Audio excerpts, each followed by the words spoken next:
Hi everyone, this is Fahad Mirza and I welcome you to my channel. In this video, we are going to locally install a very interesting model called as HumanWild. Let's see it in action first and then we will get it installed and see how it works. So this is a Hugging Face space which they are running. Now what I'm going to do, I'm just going to select an image from here, and then if I just scroll down, the prompt is a person in the wild. Let me run it. It is running on the 0 at the moment, so let's wait for it to generate something on the right hand side, and then we will explain as what exactly is happening here. And there you go. So you see on the right hand side there is a person in the wild. So we have provided it a 3D image, a human pose, and it has created a real world, sort of real world image on the right hand side with the help of text prompt. Now if you look at this diagram, this tells you the story behind what is happening here. Let me try to explain it in simple words. Start from left. So before that, bit of a context. Despite significant advancements in 3D human pose and shape estimations, all the current methods rely heavily on indoor mocap datasets or computer generated imagery, which really lacks diversity in human identities and real world backgrounds.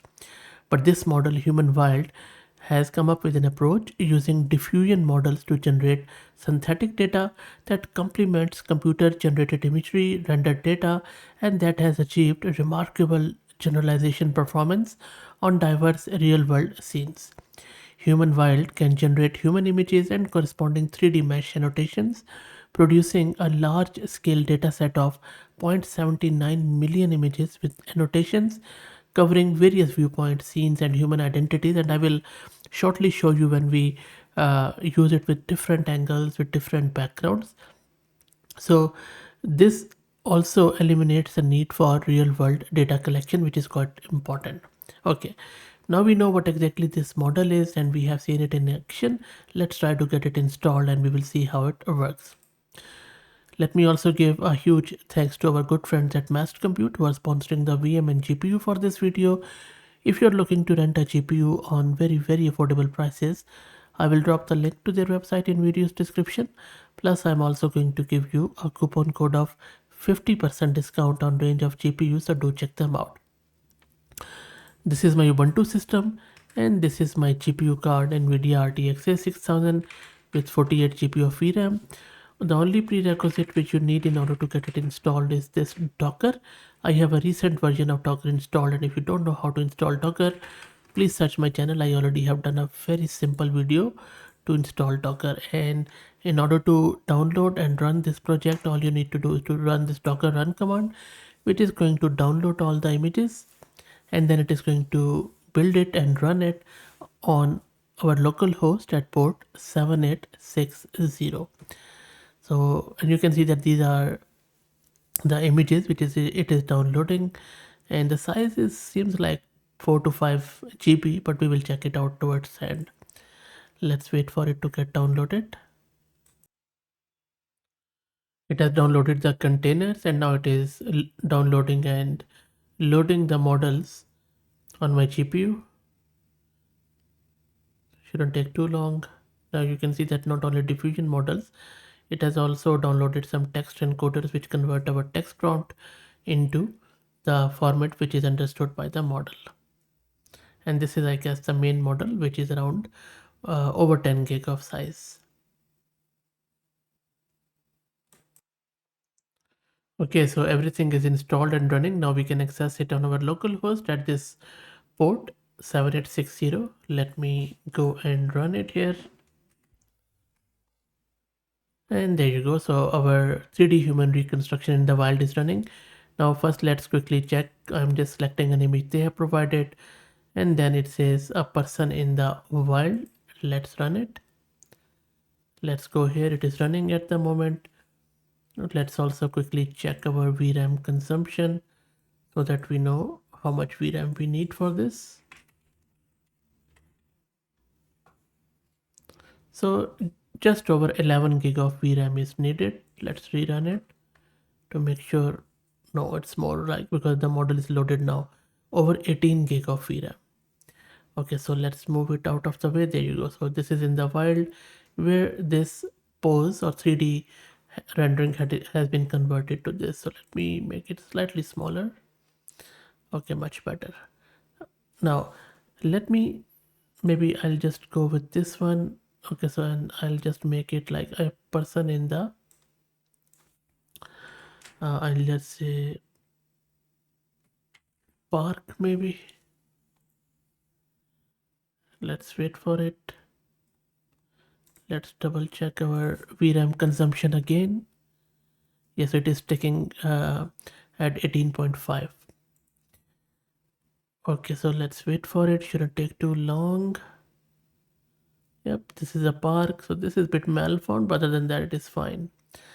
Okay, now let's try out from our local system. So I have few files on my local system, which I'm going to quickly select.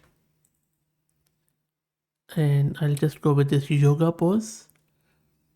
And make sure that these images are in PNG format, and then there shouldn't be any other background. So let me say a person in the Japanese garden. Let's see if it is aware of that or not.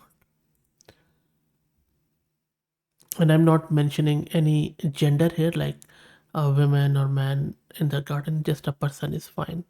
Let's wait for it to generate. And there you go. How cool that looks. Really, really good stuff. This one is slightly malformed. You see, it is just going under, maybe under the water. But you could argue that the water is so crystal clear that it is going inside.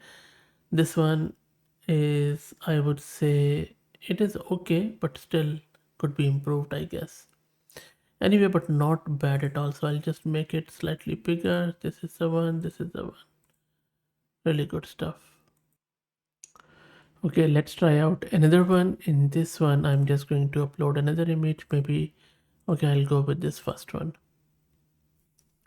And I'll scroll down and I will just say a person on, maybe I'll say on the moon surface. Let's run it. And if you have noticed in the previous one, because I mentioned Japanese, so the human which was shown was sort of a Japanese, which is quite intelligent, I would say. Anyway, let's wait for this one. And there you go, not bad. I mean, there's a moon surface. The images are malformed, for example, this left one. And by the way, this also reminds me that we could also do this with some control net models, which I already have covered on the channel, where we can control the pose and all that stuff. There are a lot of good models there. Maybe we can also, play around with this conditioning to see if it helps a number of stuff, especially the scale. Anyway, let's try out one more. Okay, so in this one, instead of sort of a 3D image, I'm just giving it this human image to see how it performs here. And I'm giving it a simple one, a person on floor. Let's run it.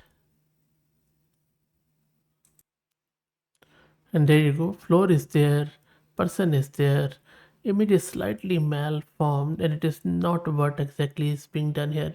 She is lying on the floor. So I think maybe that is why maybe I need to fix my prompt. So I'm telling it a person in the room. Let's see how it does go here. Yeah, much better, but still I think maybe I will just play around with little bit with this seat. I'm just going to increase it, and maybe I'll just decrease this to 0.7. Let's rerun it to see if there is any improvement there. So the left one is totally off, but the right one is much better, I would say. It has the leg is straight, quite good, not bad. Even the arm is not fully shown as in my original image. So I think this one is much better. So that's it. Let me know what do you think about it. Pretty good effort, I would say, not bad at all. And I will drop the link to it in video's description, so play around with it.